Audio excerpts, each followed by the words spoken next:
Okay, we have Daymion Sanford here for us from Texas A&M. He's going to go straight to questions. We'll start over here on the left. Leo Haggerty, Amped Up Sports, Draft Nation here in Tampa.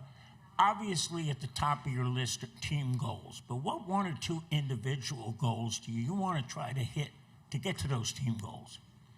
I have a lot of personal goals, but team goals,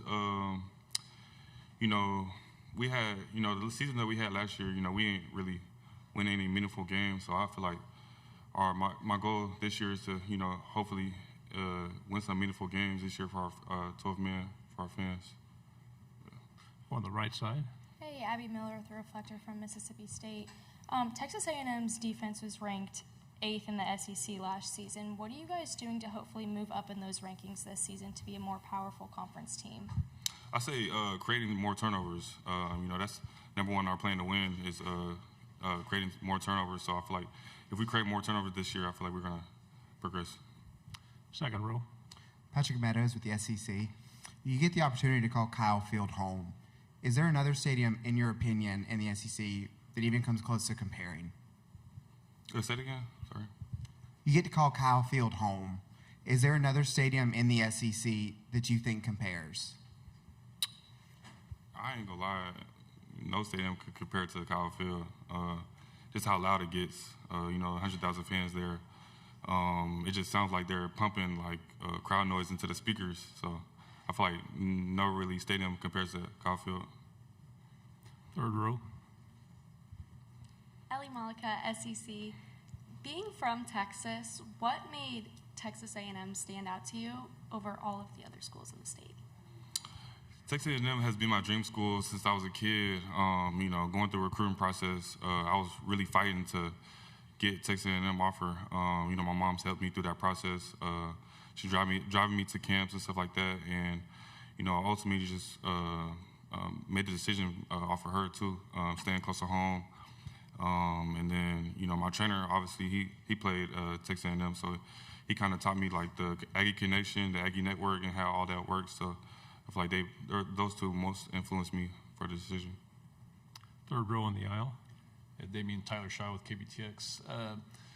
You said you were going to talk a lot today about creating more turnovers and the consistency being the thing, your focus. Mm-hmm. What is it about consistency that you feel like is the important thing this offseason to focus on? I feel like if you stay more consistent, like you would have a lot more success. Like not being consistent, you got a lot of like things happen during the season. You have ups and downs during the games.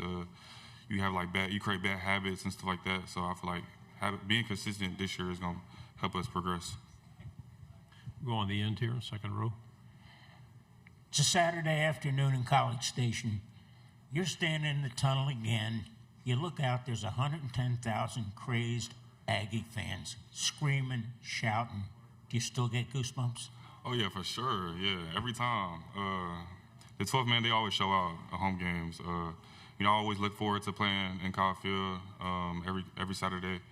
It gets loud, because they got to be loud for the away team offense with the offenses up there. So, I enjoy it. All the DJ is really good. The Mobamba, they play the Mobamba and all that. So I feel like that's pretty good. Go on the aisle here in the second row. AP Stadium, AP as we see it. What would you rather play against, a pocket passer or a scrambling dual threat quarterback? I'd rather play against a pocket passer. Just trying to figure out ways to rush him. I feel like a more dual threat, that's kind of scary because he could attack you in different ways. But pocket passer, you can send blitzes at him and send different looks at him. So I feel like pocket passer. Third row. What does it mean to represent Texas A&M here at Media Day this week? It means a lot. It's an honor and a blessing to get voted as a captain, at A&M by the players, and to get picked by Coach Elko to come here. It's an honor and it's a blessing. On the aisle. When you talk about consistency and you look at last year and how it went, what was the difference in your mind when you kind of look back at the season of like how the season ended compared to some of the high points during the season? Just like finishing, like what Coach Elko always preaches, finish. I feel like we could have finished a lot better. That consistency in practice every day is like what he preaches every day. And, our emphasis is precise finish this year. So I feel like we do that. Sky's the limit. Third row on the end. Every SEC stadium is electric during game days, and when you're playing the game, that's all you're focused about. But do you ever wish during the pregame stuff and anything postgame that you guys had the traditional cheerleading squad, or are you fine with the way that it is? Yeah, I'm fine with the way that it is. I like our yell leaders and our traditions, so I enjoy that. Second row. If you haven't played football, the word culture doesn't appeal to people. What's the culture at A&M? The culture A&M grind. We have that on every wall in the hallways. Have that in the stadium. Have that on the field. It's grit, religious effort, integrity, now dependability. That's all we preach every day. Second row. AP Stadium, AP as we see it. What did you learn about yourself last year, and also what did you learn about your team? Learn about myself. That I got to come every day with a better mindset. Like I didn't have the fall camp that I wanted last year, and ultimately, change that with my mindset, my preparation going into games. And then what was the second question you said? Oh, the team. Oh, I learned about the team. We had success at the beginning of the year, and then we kind of, got complacent towards the end. Last 2 years, we lost the last 2 games in a row. So, we got complacent towards the end. Second row. What's one part about this team that excites you the most for the 2026 season? I feel like we're hungry. We got a lot of players that are hungry on this team. You can see it in the offseason. Like just sitting back and watching, we got a lot to prove. Got a lot of guys hungry.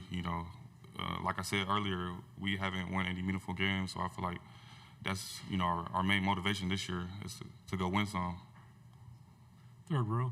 Obviously, you had a very strong season last season. Is there anything that you've been doing in the off season to sort of help you win those meaningful games, like you said? Yeah, just focus on like the little details. Just in practice, like creating good habits, like I said earlier, and just focus on my craft. Pretty much it. Second row. When you look at the teams that are in the college football playoffs, the guy under center isn't a freshman. It's a guy that's got experience. You got that guy. How important is it to have that leader that's already been there? Well, it's really important. Ultimately, he's going to drive this offense this year. So, I like that he has the confidence this year, and he's leading that team. He's leading the offense. Good.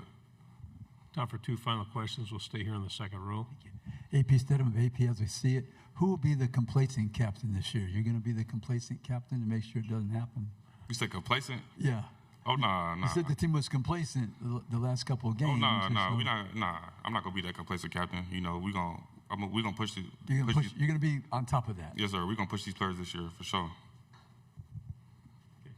On the end. Patrick Meadows with the SEC again. Obviously, Mike Elko being your head coach, he is so important. Can you talk to us a little bit about your relationship with him specifically and what that means to you? Yeah, the funny thing, I'm going to take y'all back. The recruiting process, I was committed to him at Duke for a little bit during my recruiting process. And then, like going to them camps, I got, a lot of buzz. And then got the A&M offer. So I ended up going to A&M, like flipping my commitment to A&M. And he still gives me stuff about it. But he's known me for a minute now, and he's seen my growth and seen my progression. And like our relationship is pretty good. I love Coach Elko. He's a great dude, great leader. He's the best leader I've ever met. And yeah. Daymion, very good. Nice job. Thank you. Sir, appreciate y'all. Thank you.